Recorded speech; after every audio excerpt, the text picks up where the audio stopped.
Hello, Barry Anderson from Trade Ideas with today's edition of What Makes This Trade Great. Now, I've been off for a week, so this is the first one.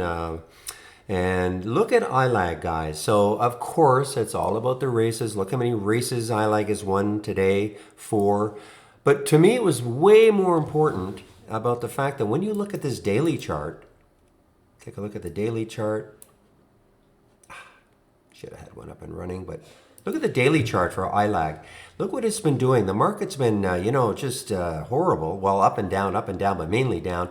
Look what ILAG has been doing from 163 now up to 464. A little bit of a base there. So that is what really caught my eye on it. It wasn't so much that it was winning races today. Obviously, I knew about it because it was winning races today. But I just thought that this daily chart was awesome.